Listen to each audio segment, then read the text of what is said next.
What's something people think is cool, but you just don't find impressive at all? Putting other people down so that they look better. Don't know why even grown adults aren't immune to that.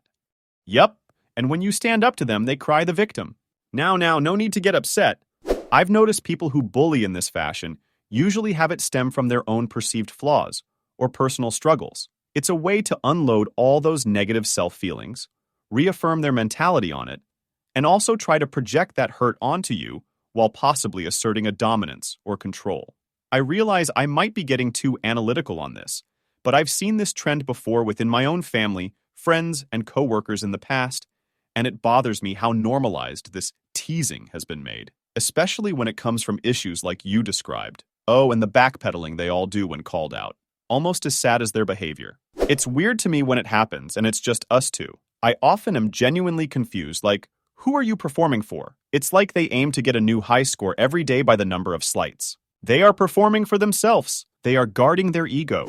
Inflated social media follower counts as a measure of popularity or influence, especially when they buy followers. Congrats on buying all those robot followers, Brianna K. We are all really impressed. People do this? Yes. You would be utterly shocked if you knew how many people buy followers. It is a mix of disappointment and embarrassment to me whenever I find out notice someone bought Arya's buying followers. Making fun of my interests. I can make fun of stuff, though. Never understood putting down other people for their music tastes. I had a former friend that loved to shit on Stargate specifically around me because he thought the shows were shit. We were roommates, and he once just stood in the living room smugly watching with me just to laugh at parts that weren't funny, as if to make sure I knew he found it plebeian or some shit. When people brag about the crazy hours they're working and how stressed out they are. Edit. To clarify, I'm certainly not talking about people who are just venting. I can empathize with someone venting. I'm talking about the weird hustle culture. Someone reminded me of this term, thank you, idea. People definitely brag about being overworked. Adding to this, people who brag that they haven't taken any time off in years. I'm not bragging, I'm trying to commiserate. For real, for 18 months I worked 90-hour weeks, no weekends off, no birthdays or holidays celebrated. Maybe Christmas. I was the sole engineer on a massive product, and I almost lost my mind. I was venting and wanted someone to talk to. It was never once even close to bragging. I find that annoying as hell, that's how it's perceived. I think most people can tell the difference between venting and bragging, no? I think so. The person bragging sounds like a smug asshole. The engineer working his ass off sounds very tired. Giant eyelashes. OMG, yes. So many girls in my classes look like they have spiders attached to their eyelids.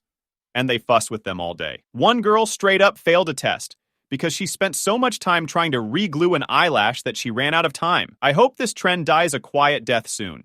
One time I was taking a test and my fake eyelash came loose, so I pulled it off and stuck it on the desk. And my friend who was sitting next to me thought it was a spider and screamed and tried to kill it.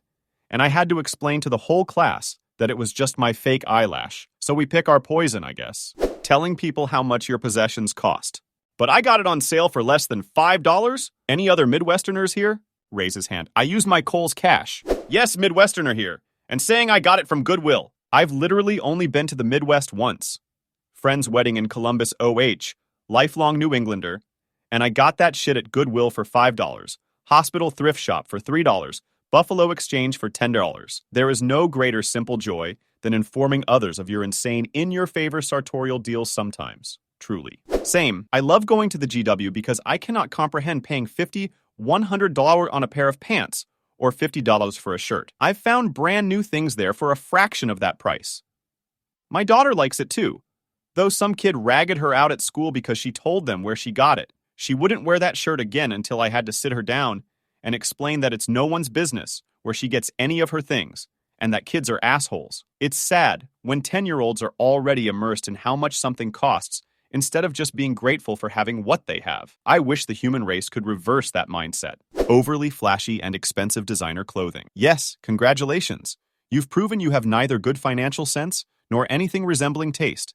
Hell, or even just overly expensive plain-looking stuff that is just expensive because it is designer. Yup. A relative of mine is obsessed with Armani. Plain white t-shirt, $5. White t-shirt with a tiny Armani logo, $80. It's like the logo is a little identifying stamp saying, I have poor judgment.